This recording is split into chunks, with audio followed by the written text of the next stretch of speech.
Bonjour à toutes et à tous, je vous retrouve aujourd'hui pour la deuxième vidéo tuto consacrée au mouvement des terres sur Tilos. Dans la première vidéo tuto, nous avions vu ensemble comment importer nos cubatures. Aujourd'hui, nous allons voir ensemble comment créer les mouvements des terres directement à partir de ces cubatures.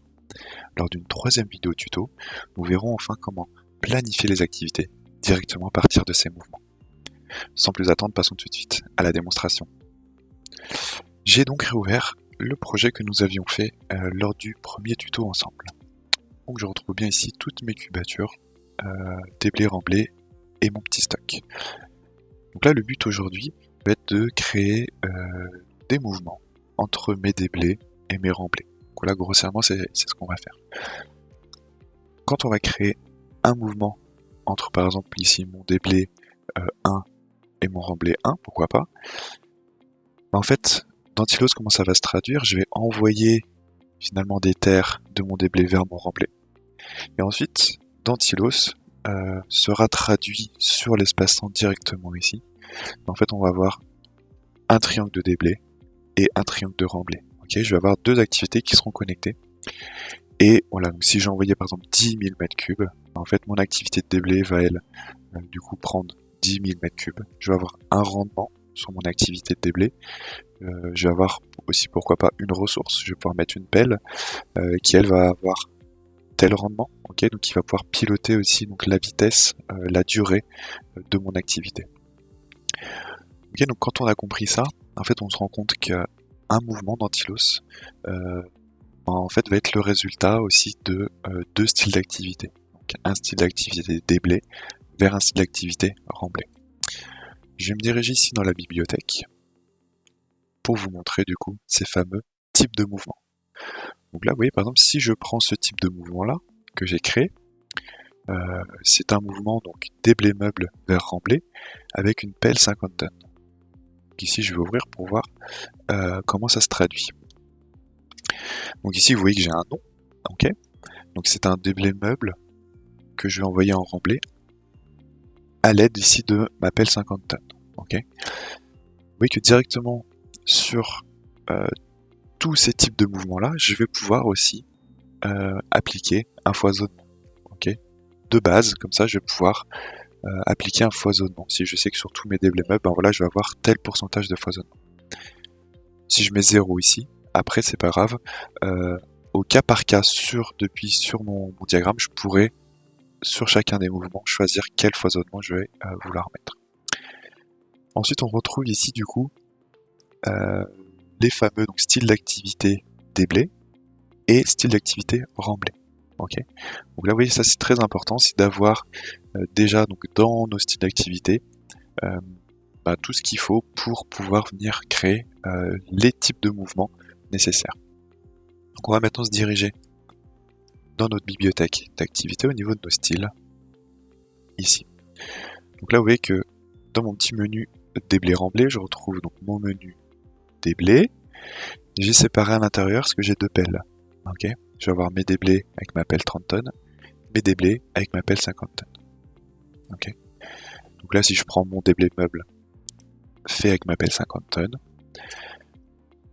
donc là, on se retrouve bien ici avec un calcul de la durée, ok, avec un rendement issu d'une ressource. Effectivement, si je viens dans mes allocations ici, vous voyez que j'ai bien ma pelle 50 tonnes qui est ici. Ok. Et ma pelle 50 tonnes va avoir un rendement de 50 ici. 50 mètres cubes par heure. Ok. Donc ici, grâce à ma ressource, à ma pelle sur mon activité, elle va pouvoir piloter finalement le rendement et ainsi la durée de mon activité en fonction de la quantité de mètres cubes qu'elle aura à faire en déblai. Ça fonctionne pareil pour les remblais. Si je viens ici sur mon remblai, comme ceci, sauf que lui, le remblai, va forcément avoir la même durée que mon déblai. Okay, c'est le déblai qui va piloter, qui va donner un petit peu la durée totale de mon remblai également. Donc ici, sur mon activité, elle va être uniquement, elle va venir s'adapter en fonction de mon déblai. Donc ici, on va partir sur ce qu'on appelle une activité intermédiaire. Ok, donc là l'activité intermédiaire, elle va venir, on va pas pouvoir avoir de lien en sortie, on aura forcément des liens en entrée sur mon activité. Elle va faire un petit peu comme un accordéon, elle va venir s'adapter par rapport à mon déblai. Donc, ce qu'on voit ici, donc nos styles déblais et nos styles remblais vont nous permettre de créer ce qu'on appelle donc différents types de mouvements. Donc ici, vous voyez que j'ai plusieurs pelles. J'ai 2 pelles, j'ai ma pelle 30 tonnes, ma pelle 50 tonnes. Et j'ai aussi du coup, par déblais, ici je vais avoir des déblais meubles, rocheux ou même stock. Ok. Donc grâce à ça, en fait, je vais pouvoir faire une multitude de types de mouvements. Je vais pouvoir faire tout d'abord des types de mouvements à l'aide de ma pelle 30 tonnes, d'autres types de mouvements à l'aide de ma pelle 50 tonnes, et ensuite je vais aussi pouvoir du coup créer des types de mouvements selon si j'ai un déblai meuble vers le stock par exemple, un déblai meuble vers un remblai. Ok, vous voyez qu'en fait on a une multitude de choix et suivant en fait les choix que je vais avoir. Donc ici par exemple je suis en déblai meuble vers remblai, et ben je vais peut-être avoir du coup un foisonnement de X%. Je vais avoir un visuel aussi qui va pouvoir être différent sur mon type de mouvement. Ok, donc ça c'est ce que nous allons voir ensemble tout de suite. Hop, je vais retourner du coup dans nos types de mouvements. Et là du coup vous allez un petit peu mieux comprendre du coup comment est-ce que ça se crée ici. Donc là on retrouve, comme je montrais tout à l'heure, le nom, le fameux foisonnement qu'on peut ajouter, et enfin ici on retrouve du coup le style d'activité qu'on veut choisir pour ce type de mouvement là. Ok, donc ici c'est un mouvement déblai meuble vers remblai effectué à la pelle 50 tonnes. Donc ici je vais bien choisir mon style d'activité déblai meuble pelle 50 vers un remblai ici, pelle 50 tonnes. Ok, et sur tous mes types de mouvements effectués à la pelle 50 tonnes, je vais afficher une couleur verte. Ok, parce que ma pelle 50 tonnes, j'ai décidé du coup de l'afficher en vert. Okay. Si je veux faire des mouvements avec ma pelle 30 tonnes, pourquoi pas du coup la passer plutôt en bleu. Okay, comme ça, vous voyez tout de suite sur votre diagramme de mouvement d'éther, les traits verts seront effectués effectivement avec la pelle 50, les mouvements bleus seront eux effectués avec la pelle 30 tonnes. Okay. Donc ici vous voyez que j'ai du coup pu créer 5 types de mouvements différents. Je vais avoir mes déblais meubles vers remblai, les déblais rocheux vers remblai, déblais meubles vers stock, déblais rocheux vers stock, et enfin stock vers remblai. Okay, donc ça c'est toutes les différentes possibilités que je vais avoir à l'aide d'une pelle, tous les types de mouvements différents que je vais pouvoir effectuer entre mes différentes cubatures. Une fois que mes types de mouvements ici sont créés, je vais pouvoir aller créer des mouvements directement depuis mon diagramme. Donc là je vais vous montrer première chose, je vais vous montrer comment créer des mouvements manuellement.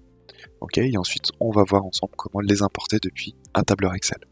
C'est un petit peu la même, les deux étapes qu'on avait vues lors de l'import des cubatures. Je vous avais montré comment créer une zone manuellement et ensuite on les avait importées depuis un tableur Excel. Donc ici, si je veux envoyer directement quantité de déblai vers ma zone de remblai ici, donc là ma zone de remblai fait 10 000, vous allez voir que je peux partir du coup de mon déblai 1, à l'aide de ce petit bouton là, je peux, vous voyez, envoyer une quantité vers telle ou telle zone. Ici, je vais envoyer une quantité vers mon remblai 1. Vous voyez que lui, automatiquement, me met un nom de mouvement ici, déblai 1 vers remblai 1.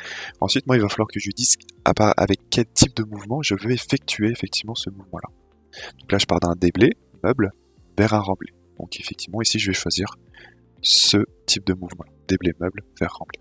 Et lui, automatiquement, il va savoir qu'il partira donc d'un style déblai meuble, okay, et un style remblai. Okay, donc comme ça, ensuite, quand on viendra créer nos activités en dessous, lui, automatiquement, il prendra bien les bonnes activités. Vous voyez que lui, du coup, il m'envoie ici 10 000 mètres cubes. Okay, parce qu'en fait, il se il se focalise sur la zone donc, de réception, donc la zone de remblai, et ici il prend en fait la quantité maximale qu'il va pouvoir envoyer. Okay, même si j'ai 15 000 ici en déblai, bah lui il sait qu'il peut envoyer uniquement 10 000 dans mon remblai. Donc là c'est pour ça que lui il me met 10 000. Mais je pourrais très bien ici lui dire non, tu n'envoies par exemple que 5 000. Okay, ici je peux changer directement ma quantité. Pareil, je vous parlais tout à l'heure du foisonnement qu'on pouvait appliquer directement sur le type, ici sur le type de mouvement. Et je vous avais aussi dit que ici au cas par cas, on va pouvoir rajouter si on veut un foisonnement ici directement à partir de ce mouvement précisément. Ok. Là vous allez voir quand je vais faire OK. Je me retrouve du coup ici avec une flèche verte. Ok. Donc là cette flèche verte effectivement me fait penser du coup à ma pelle 50 tonnes directement. Ici on voit qu'on envoie 10 000 m3 sur une distance de 700 mètres.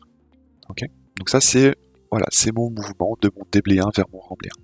Ce mouvement là, ensuite vous verrez qu'on peut les repositionner comme ceci visuellement. Vous verrez que là on en a un seul, mais quand on aura beaucoup de mouvements, bah forcément il va falloir les réagencer pour que ça soit assez lisible. Ok, ce qu'on peut voir aussi c'est que vous voyez que vu que j'ai envoyé 10 000 sur mes 15 000, bah en fait vous voyez qu'on a cette fameuse petite barre grise qui monte, ok, pour dire voilà, j'ai envoyé tant de mon déblai 1, ok, donc il me reste ici 5000 en quantité à transporter. Ok, effectivement, quand je viens cliquer sur ma zone ici, je vois bien que j'ai transporté 10 000 et qu'il me reste 5000 à transporter. Donc ça correspond bien en fait à cette barre qui est montée à 10 000 et ici il me reste 5000 restants à envoyer. Ok, donc ça c'est pour la création finalement manuelle de notre premier mouvement. Donc ici vous allez voir, je vais le supprimer et on va voir ensemble comment importer directement tous ces mouvements directement depuis un tableur Excel. Donc là vous voyez on retrouve le tableur qu'on avait utilisé lors du premier tuto pour importer toutes les cubatures, toutes les zones. Ok. Ici d'ailleurs on avait eu une question par la suite, effectivement pour savoir comment calculer son centre de gravité. Ben là effectivement par défaut, hein, très généralement, on vient calculer le centre de gravité ici grâce à une formule qui va prendre en fait du coup le centre de chacune de mes zones. Okay. Donc ici si je prends mon PK début plus la moitié de la différence entre la fin et le début, moi je vais avoir du coup mon centre de gravité ici sur mes zones. Donc voilà, donc on avait effectivement toutes nos zones qu'on a retrouvées sur Tilos.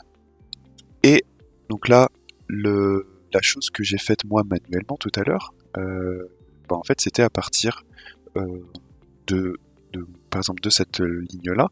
Donc en fait moi ce que j'ai fait manuellement, c'est que je suis parti, vous voyez j'ai cliqué sur le petit bouton, je suis parti de ma zone d'origine et je suis allé sur ma zone de destination. Ok. Ensuite lui, il m'a demandé un nom, donc ici c'est le nom qu'on va importer à partir d'ici. Il m'a aussi demandé à partir de quel type de mouvement je voulais créer ce mouvement-là. Donc ici, je choisis le mouvement déblai meuble vers remblai. Et enfin, il me demandait aussi quelle quantité je voulais importer. Okay, donc vous voyez que là, dans toutes ces colonnes du tableur Excel, on retrouve toutes les informations que Tilos me demande quand je viens créer un mouvement manuellement. Okay, donc ici, en fait, on va juste lui dire de créer tout ça automatiquement, oui, grâce à ce tableur-là. Donc attention, hein, il faut bien que votre ID mouvement ici soit écrit exactement de la même façon que ici, hop, dans ce champ-là. Ok. Sinon l'utilos va pas comprendre et il va du coup créer un nouveau type de mouvement.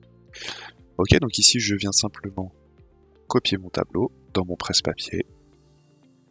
Je viens ensuite dans Tilos. Je vais aller dans Fichier, Importer, comme la dernière fois pour les cubatures.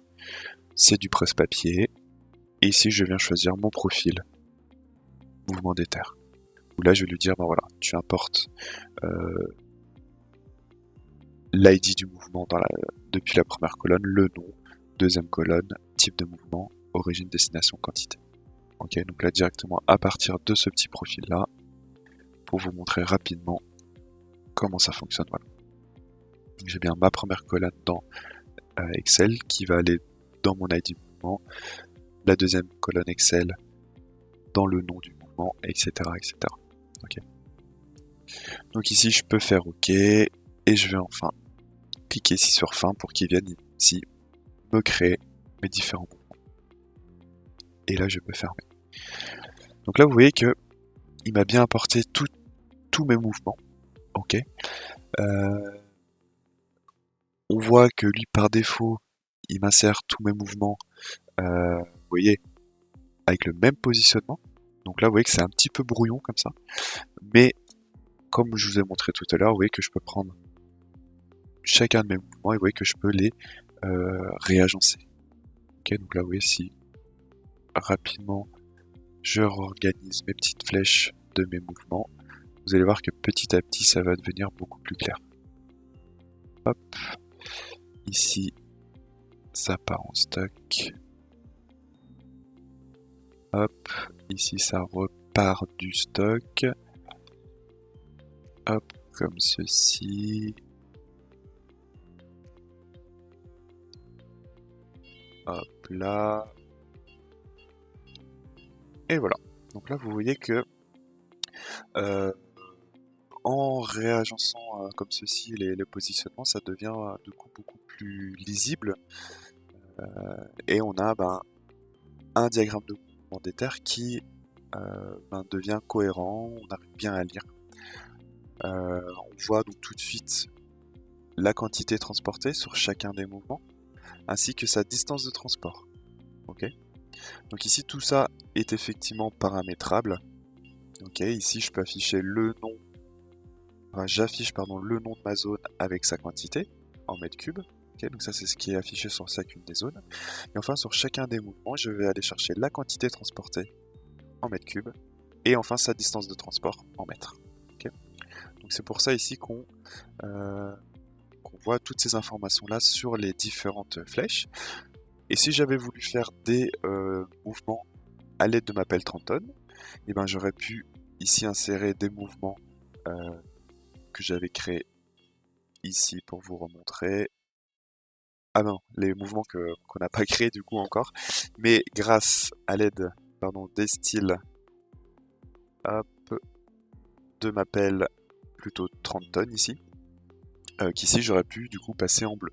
Okay, donc comme ça en fait vous voyez tout de suite sur votre diagramme les mouvements qui sont effectués avec la pelle 50 tonnes en vert et les mouvements qui sont effectués avec la pelle 30 tonnes en bleu.